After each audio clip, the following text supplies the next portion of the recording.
নেশা হয়ে গেছে। অনেক রকম জাদু আছে, আমি জাদু নিয়ে 5টা খুতবা দিতে পারবো ইনশাআল্লাহ। কারণ আমার স্টাডিজ ওই বেসটাই জাদু, সেহের। এটার উপর ডক্টরেটও করা যায়, অনেক স্কলার এটার উপর ডক্টরেট করেছেন। আমি যেটা বলছিলাম যে রাসূল সাল্লাল্লাহু আলাইহি ওয়াসাল্লামকে জাদুগ্রস্ত করা হয়েছিল, একজন ইহুদি মহিলা জাদু করেছিলেন তার মাথার চুল দিয়ে।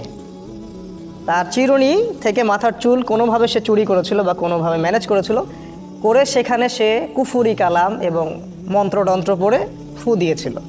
ফু দিয়ে সেখানে 11টা গিট দিয়েছিল, 11টা গিট দিয়েছিল। খেয়াল করে দেখবেন সূরা ফালাক আর নাসের মধ্যে 11টা আয়াত আছে, দুইটা মিলে 11টা আয়াত আছে। আচ্ছা, এই যে জাদুটাকে করা হলো, ইহুদি মহিলা জাদু করলো। আর এটা বলে রাখি যে তাকে সারা জীবন ইহুদিরা কষ্ট দিয়েছে, আর আজ পর্যন্ত আমাদের সবচেয়ে বড় শত্রু ইহুদিরাই। আল্লাহ পাক কোরআনে সেটা বলেছেন যে সূরা মাইদা পড়ে দেখবেন, তোমাদের সবচেয়ে বেশি শত্রুতা রাখে তোমাদের সাথে ইহুদি জাতি এবং মুশরিকরা, যারা একে অপরের বন্ধু। যদি আপনি কোরআন পড়েন তাহলে আপনার কাছে জগৎ স্পষ্ট হয়ে যাবে। কেন নেতানিয়াহু মোদিকে ডাকে তখন আপনি বুঝতে পারবেন। যদি কোরআন আপনার ভিতরে না থাকে আপনি জগৎকে ডিল করতে পারবেন না। তো এই যে 11টা গিট দেয়া হলো, এতে করে রাসূল সাল্লাল্লাহু আলাইহি ওয়াসাল্লাম অসুস্থ হয়ে যান। যখন জাদু করা হয় কারো প্রতি, সে অসুস্থ হয়ে যাবে। ইভেন সবচেয়ে পরহেজগার মানুষও জাদুগ্রস্ত হতে পারে, আপনি আমি যে কেউ হতে পারি। যারা ইসলামী বিধান পালন করেন না, কোরআনের সাথে সম্পর্ক কম বা নাই, হারাম রিজিকের সাথে সম্পর্ক আছে, যারা সুদ খাচ্ছেন, গান বাজনা করতেছেন, যারা বাদ্যযন্ত্রের সাথে সম্পর্কিত, যারা অশ্লীল টিভি মুভি এগুলো দেখছেন, এদের জাদুগ্রস্ত হওয়ার সম্ভাবনা 95%। একবার জাদুগ্রস্ত হয়ে গেলে তাকে রিকভার করা খুবই ডিফিকাল্ট। এই জন্য ইসলাম এই প্রোটেকশনগুলো দিয়েছে, কারণ একবার জাদুগ্রস্ত হয়ে গেলে এটাকে সলভ করা খুবই ডিফিকাল্ট। কারণ জাদু জিনের সহযোগিতা ছাড়া হয় না। যারা জাদু করে তারা জিনকে তাবে করে। আপনারা কিন্তু কোরআন পড়লে দেখবেন আল্লাহ পাক বলেছেন জাহান্নামের ইন্ধন হবে মানুষ আর জিন, যারা একে অপরকে সহযোগিতা করত। আজ পর্যন্ত কিছু মানুষ আছে এই পৃথিবীতে, আপনার আশপাশেও, যারা জিনের সহযোগিতা নিয়ে বিভিন্ন কুফরি কালাম তন্ত্রমন্ত্র করে, এবং গ্রামাঞ্চলে এটার প্রচলন অনেক বেশি। ঠিক আছে, ইভেন এখন শহরেও এগুলো ঢুকে পড়ছে। প্রেমের জোড়া দেওয়ার জন্যে, বাড়ির বরকতের জন্যে, স্বামী স্ত্রীর সম্পর্ক উন্নয়নের জন্য বিভিন্ন কাজে এগুলো করা হচ্ছে। এবং আমাদের দেশে কবিরাজের সংখ্যা তো অভাব নাই। আর যেহেতু এগুলো সম্পর্কে আমরা জানি কম, আমরা কিছু হইলেই ওদের কাছে দৌড়াই। এই সুযোগটা ওরা আমাদের কাছ থেকে নেয়, নিয়ে সে এদিক থেকেও টাকা খায়, ওদিক থেকেও টাকা খায়। শয়তান, এক কথায় শয়তানের চেলাপেলা এগুলা। তো আল্লাহ রসুলকে ইহুদিরা জাদু করেছিল, এবং আপনারা জানেন কি না যে ইহুদিরা তাকে হত্যা করারও চেষ্টা করেছিল, তার খাবারের মধ্যে বিষও দিয়েছিল। যে জাতি আমাদের নবীকে হত্যা করতে পারে এবং যে জাতি অসংখ্য নবীকে আগে হত্যা করে আসছে, কিভাবে আমরা ভাবলাম যে তারা আগেই থেকে জানে। আবার যে ব্যক্তি সন্ধ্যাবেলা সূরা ফালাক, সূরা নাস এবং ইখলাস 3বার করে পড়বে, সারা রাত যাবতীয় ক্ষতি থেকে সে বেঁচে থাকবে ইনশাআল্লাহ। এই হলো একটা বড় ফজিলত। তাহলে আমরা ইনশাআল্লাহ আজকে থেকে বরং এখন থেকেই 3বার করে সূরা ফালাক, নাস, ইখলাস প্রতিদিন পড়ার অভ্যাস করবো ইনশাআল্লাহ। এটা একটা আমল। দ্বিতীয় একটা ফজিলত হচ্ছে, ঘুমানোর পূর্বে যখন বিছানায় যাবেন, অনেকগুলো সুন্নাহ আছে। বিছানা ঝেড়ে নিতে হবে, লাইটস অফ করা, প্রয়োজনে পারলে ওযু করবেন, আয়াতুল কুরসি পড়বেন, তাসবিহ তাহলিল করবেন, পারলে সূরা মুলক পড়বেন। যদি কিছুই করতে না পারেন, কমপক্ষে সূরা ফালাক, সূরা নাস আর সূরা ইখলাস 3বার করে পড়বেন। সিস্টেমটা আমি দেখাই দিচ্ছি।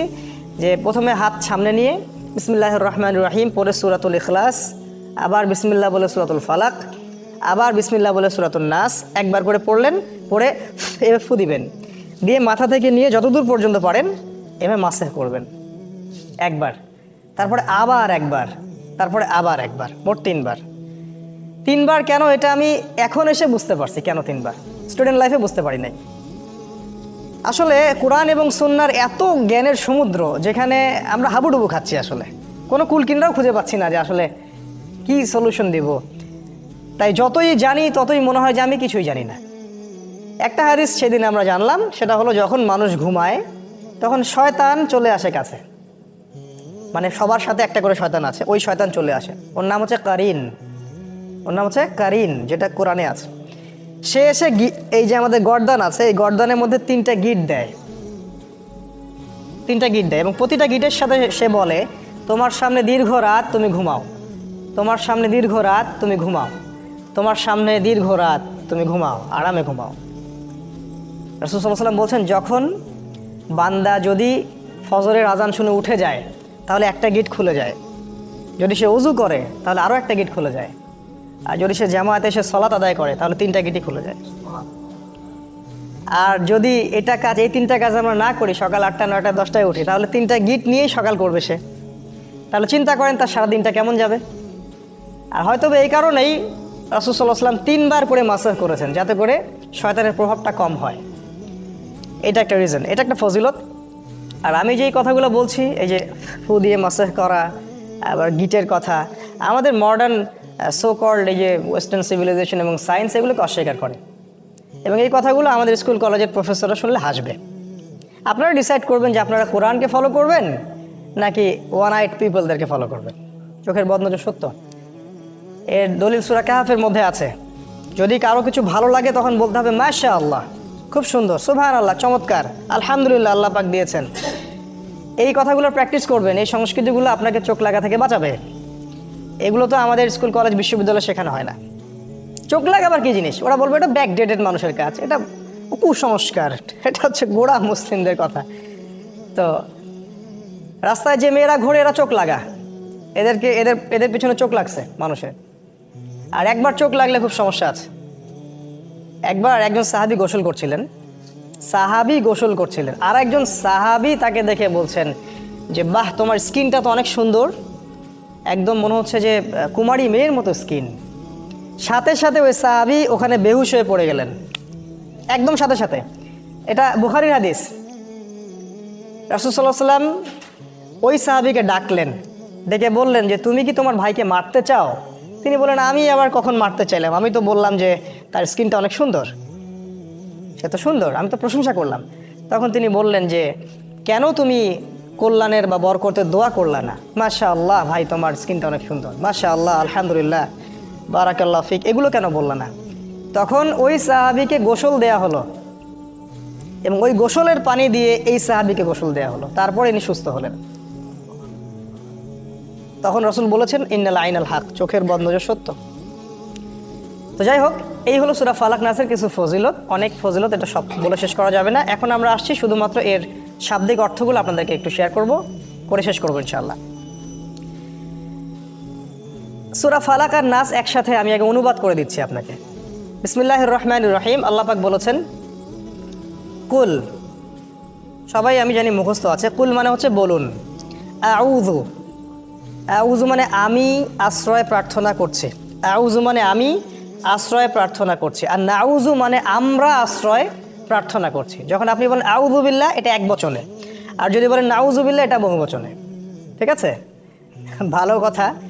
অ্যারাবিক গ্রামার শিখবেন টুকটাক, না হলে কি হবে জানেন? না হলে যেটা হয়, আমি একটা মসজিদে দেখেছি যে একজন ইমাম আছেন, মাশাআল্লাহ, আল্লাহ পাক তাকে নেখায়াত দারাজ করুক, তিনি প্রতিদিন নিজের জন্য দোয়া করেন আর মুসল্লি আমিন আমিন বলে। তিনি প্রতিদিন নিজের জন্য দোয়া করেন, সব এক বচনে তার জন্যই দোয়া করেন। আল্লাহ, হে আল্লাহ আমাকে বার্ধক্য থেকে বাঁচাও, হে আল্লাহ আমাকে কবরের আযাব থেকে বাঁচাও, হে আল্লাহ আমাকে রিজিকে বরকত দাও, আর সবাই আমিন আমিন বলে উঠে চলে যায়। তাহলে তাদের দোয়ার কি হইল? তো দোয়া বহু বচনে করতে হতো। যাই হোক, অ্যারাবিক গ্রামার একটু শিখবেন টুকটাক। কুল মানে বলুন, আউযু মানে আমি আশ্রয় প্রার্থনা করছি, বিরব্বিল ফালাক, বিরব্বিল ফালাক, বিরব্বি মানে রবের কাছে বা রবের নিকটে, আর ফালাক মানে হচ্ছে সকাল বা প্রভাত বা উষা। এ আয়াতের সরল অর্থ হলো বলুন, হে নবী আপনি বলুন যে আমি সকালের রবের কাছে আশ্রয় প্রার্থনা করছি। এটা প্রথম আয়াত। তারপরে হলো মিন শাররি মা খালাক।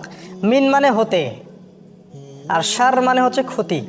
শারুন মানে ক্ষতি বা অনিষ্ট বা অকল্যাণ। মা খালাকা মানে যা কিছু তিনি সৃষ্টি করেছেন। আল্লাহ পাক যত কিছু সৃষ্টি করেছেন, সমস্ত সৃষ্টির ক্ষতি থেকে আমি আল্লাহর বা সকালের রবের আশ্রয় প্রার্থনা করছি। সমস্ত সৃষ্টি পড়ে গেল এখানে, এক কথায় সব শেষ।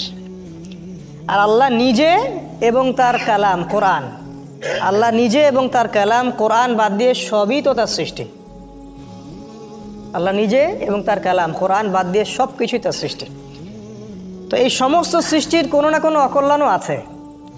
এই অকল্যাণগুলো থেকে আমি হে আল্লাহ আপনার আশ্রয় প্রার্থনা করছি, সকালের রবের আশ্রয় প্রার্থনা করছি। তারপরে 3 নম্বর আয়াতে আসেন, ওয়ামিন শাররি গাসিকিন ইযা ওয়াকাব। ওয়া মানে এবং, মিন শাররি মানে ক্ষতি থেকে, গাসিক মানে হচ্ছে রাত, গাসিক মানে রাত, এই যে রাত, ইযা ওয়াকাবা মানে যখন সেটা গভীর হয়, মানে গভীর রাতের অনিষ্ট থেকে বা ক্ষতি থেকে আমি আল্লাহর আশ্রয় প্রার্থনা করছি। তার মানে গভীর রাতের মধ্যে ক্ষতি আছে।